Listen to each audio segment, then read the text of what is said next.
suivre dès demain 7h40 sur notre site internet. Vous pourrez ensuite suivre la course en direct sur notre antenne à partir de 10h10. On passe maintenant au dossier du jour. Il est consacré ce soir aux crues de l'Isère. Des écoliers de Grenoble participent cette année à un concours national sur les risques naturels.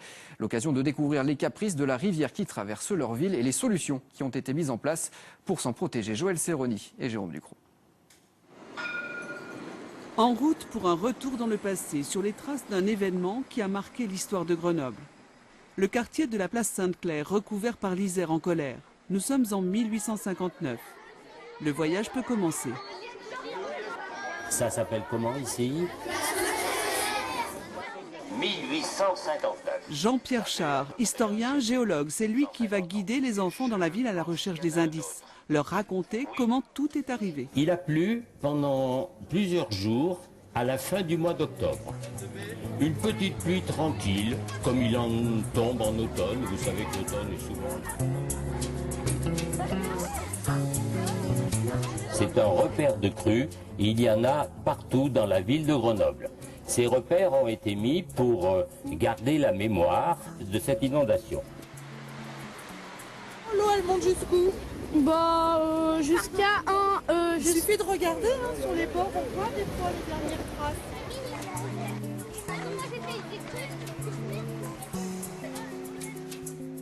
Avant qu'on m'explique les repères de crues, je savais pas du tout ce que c'était. Je crois que c'était juste pour faire joli. Et il y avait plein de choses que j'avais jamais remarquées aussi. Que le lion a un petit air de dragon en référence au drac, que le serpent rappelle les méandres de l'Isère. Et voilà une statue qui prend tout son sens. Des paysages revisités avec un autre regard. La terrasse du jardin de ville, un peu plus loin la préfecture. Difficile d'imaginer Grenoble inondée aujourd'hui, alors les gravures de l'époque viennent rappeler aux enfants la réalité de ce risque. Des élèves de l'école Antoar qui, au terme de leur enquête, présenteront un travail au concours national.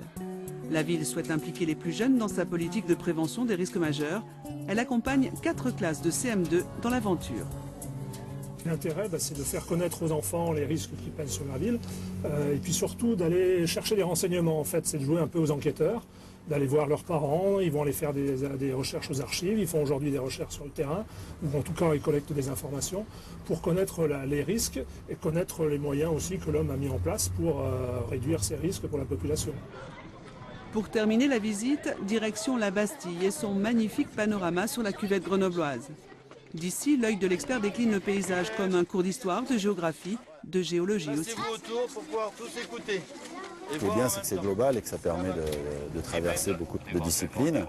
Et puis c'est important, oui, parce qu'après ça permet à travers les enfants souvent de rayonner vers les parents. C'est des notions qu'on voit et quand on va revoir et quand on va apprendre des choses sur la prévention, des idées qu'on a germées un peu, qu'on a mis en place petit, ça permet de mieux savoir réagir. Suivez vite, suivez vite. L'heure du retour à l'école a sonné pour nos globetrotters du risque qui ont encore un bon bout de chemin à faire avant de rendre leur travail le 31 mai prochain. Et on enchaîne avec notre page sortir. Jean-Christophe